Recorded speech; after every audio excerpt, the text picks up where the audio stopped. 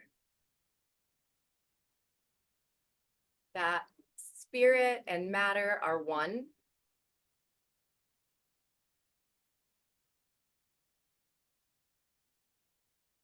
And that I can share my creations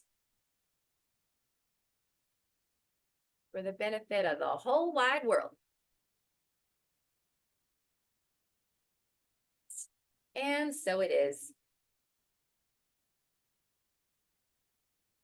Okay. So hopefully, how we feeling? A little more relaxed. The somatic part of that is helps to relax you so that just kind of easing it in, getting more and more relaxed.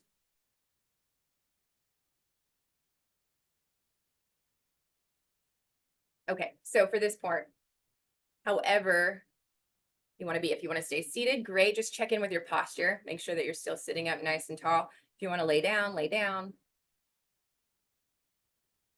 But go ahead and gently close your eyes. We'll do a couple rounds of breathing together before we get into it.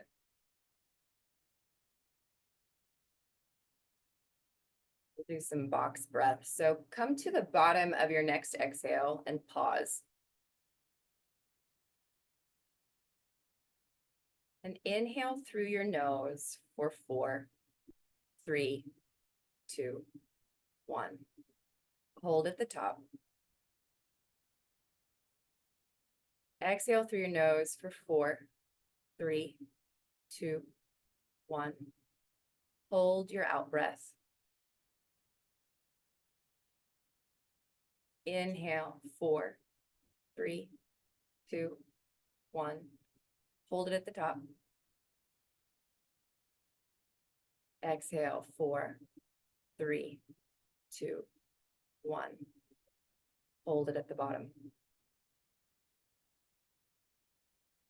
Inhale, 4, 3, 2, 1.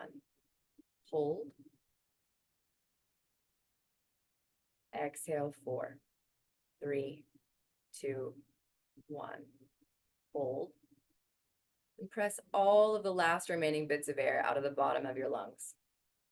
And then big, deep belly breath in through the nose. Open your mouth, audible exhale. One more like that. Big, deep belly breath in. Let it go. With your eyelids still heavy, every exhale gradually releases any tension and stress.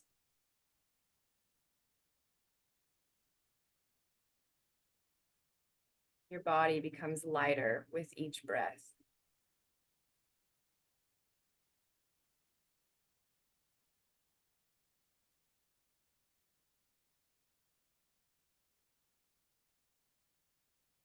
In your mind's eye,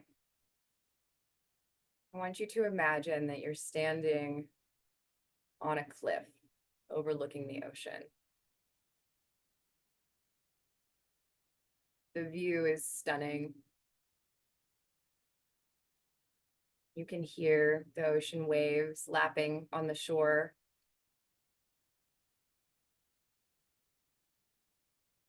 You can see an island out in the distance on the horizon line.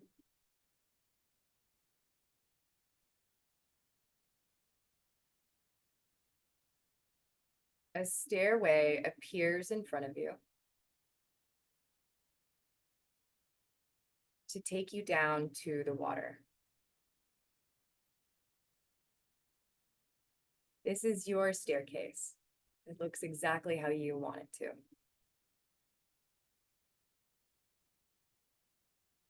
It feels safe.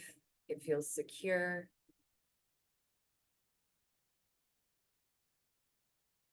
It's inviting you, and you feel like you want to go down to the water.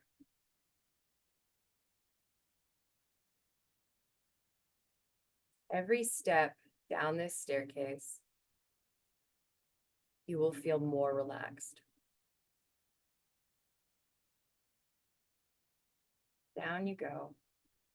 Every step more relaxing than the previous.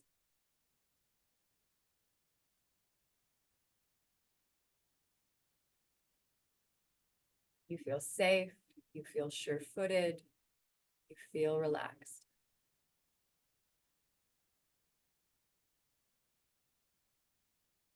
Finally, your feet hit the sand. Feels great. It's warm, it's soft.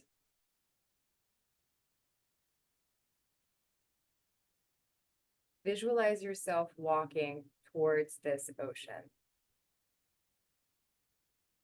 The water is serene. It's not, choppy or anything. Everything about this experience is really relaxing. The sand is so soft. The rhythmic sound of the waves are so soothing.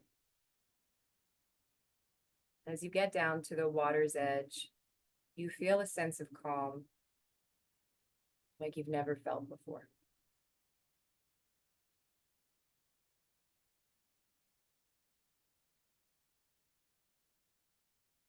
As you reach the water's edge, you'll gently step into the ocean and start swimming towards this distant island that you can see clearly on the horizon.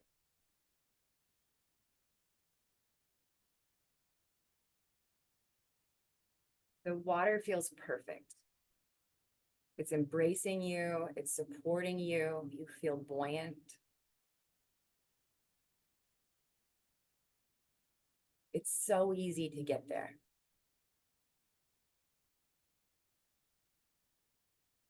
With each stroke, imagine the water dissolving any of the old states of consciousness that no longer serve you.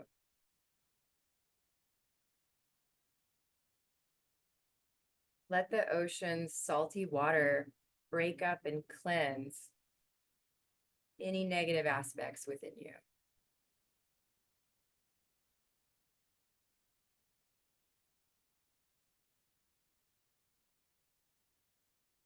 Every stroke through the water, you just feel more secure, more intentional.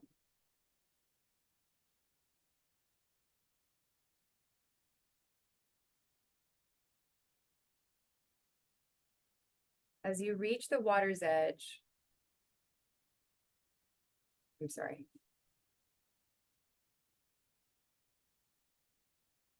As you reach the island's edge,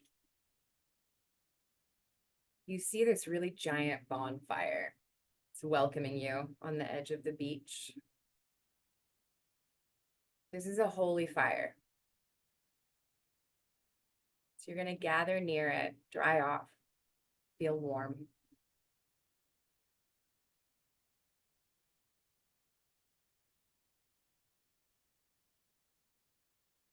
This holy fire lives inside of you, although we're visualizing it externally. Please remember that you can use this anytime you want.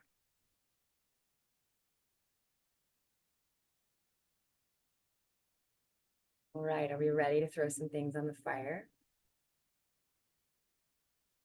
We're going to take all aspects of our lower nature. I want you to visualize, like, scoop your hands, scooping it out of you and throwing it on the fire. The first thing, your tendency to criticize. Throw it on the fire. Watch it just burn away.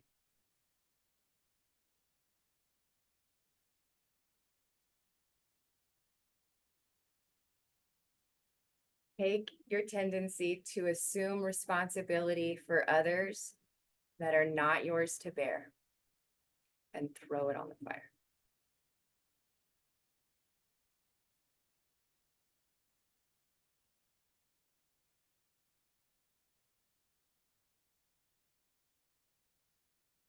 Surrender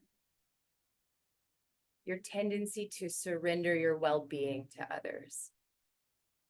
throw it on the fire, making others responsible for you. Scoop out any need to be cared for by others.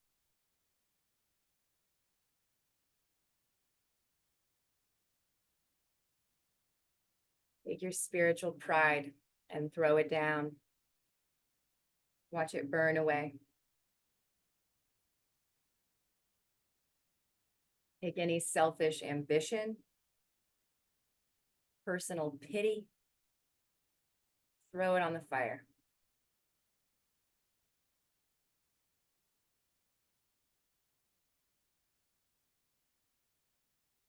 Any illusions of your own personal power, throw them on the fire.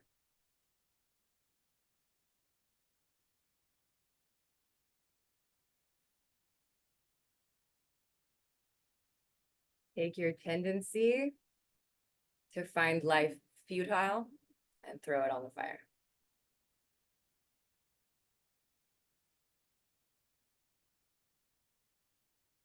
Take any tendency to seek relief through drugs and alcohol and throw it on the fire.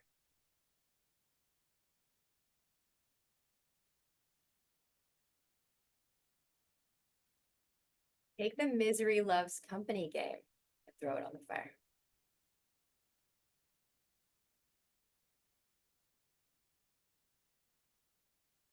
Take any emotionally controlling relationship, including family, and throw it on the fire.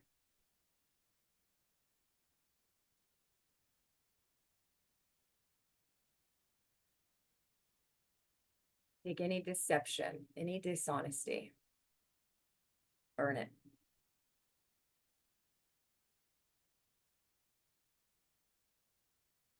Take all your fear and guilt. Let that one be a firework, real big explosion.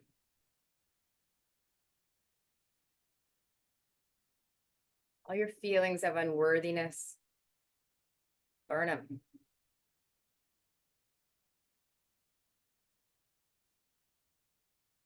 Any identification with the body as the self.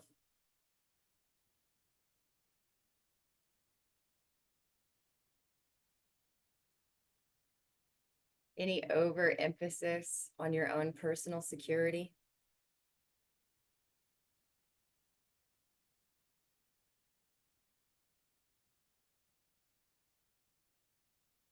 Any belief that my truth is higher than your truth, throw it on the fire.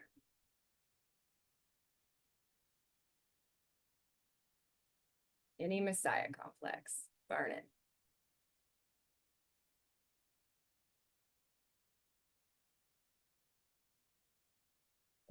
Any lack of consciousness, lack of spirit, if you're that stuck feeling, throw it on the fire. You have a lot of life.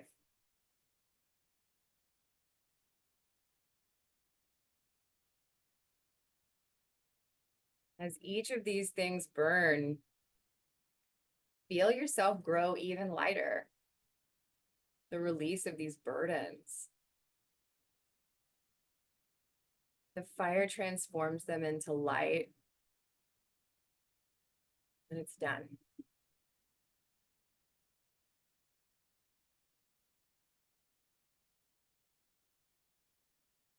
So you're feeling lighter, you're still relaxed. 2 chairs appear by the side of the fire. Let them look however you want them to look.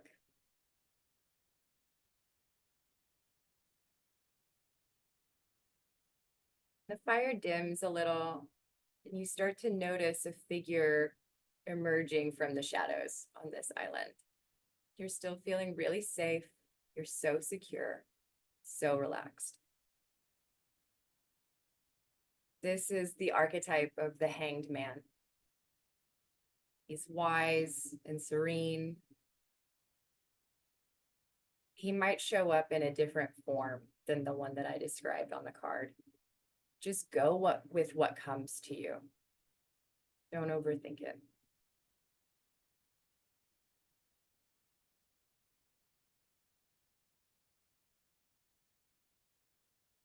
welcome him as he sits across from you. This is a time for reflection and for understanding yourself better. So I want you to ask him, what am I complaining about?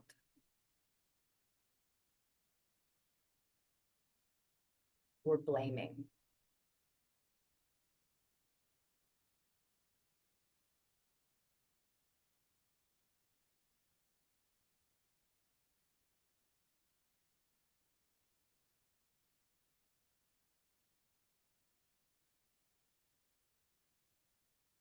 What am I complaining about or blaming?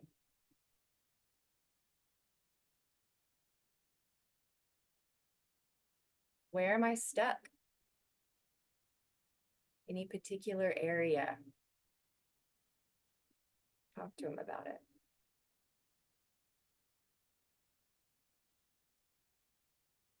Where am I stuck?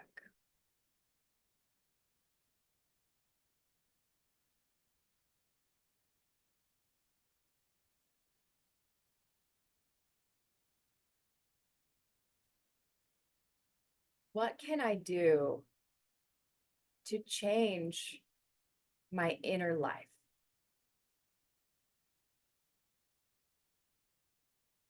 Feel more secure.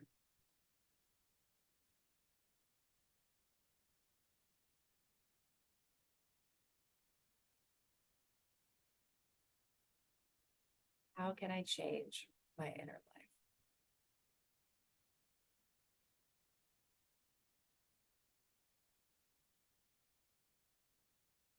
A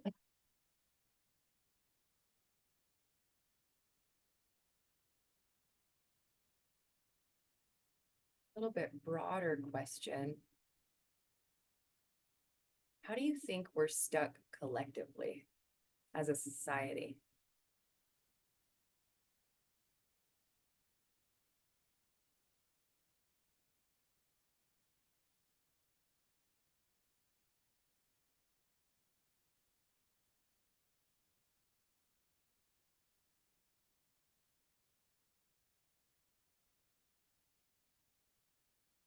How do you think we're stuck collectively as a society?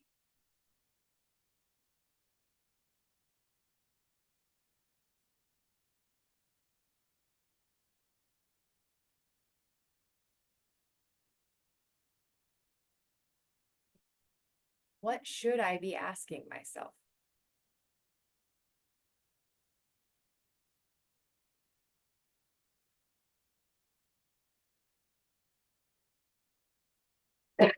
Pardon me.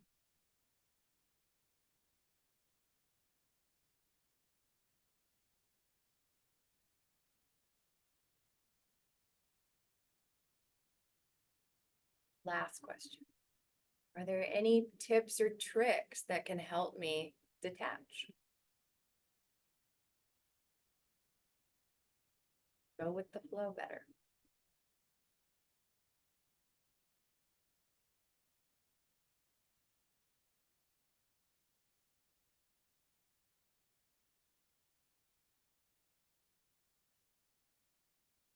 If you're worried at all about remembering your answers, imagine you have a pen and pad in front of you and you can write them all down. And you'll take your answers and fold it up and put it in your left front pocket. The left side is the receiving side, so it'll help you remember.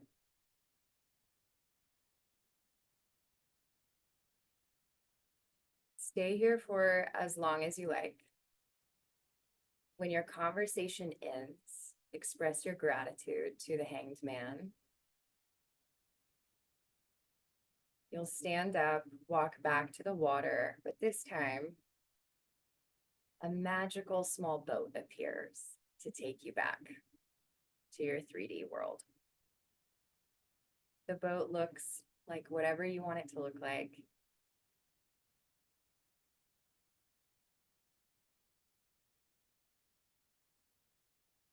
It'll carry you back to the mainland, back to your life. you'll carry all of these lessons with you, any insights you've gained from this journey.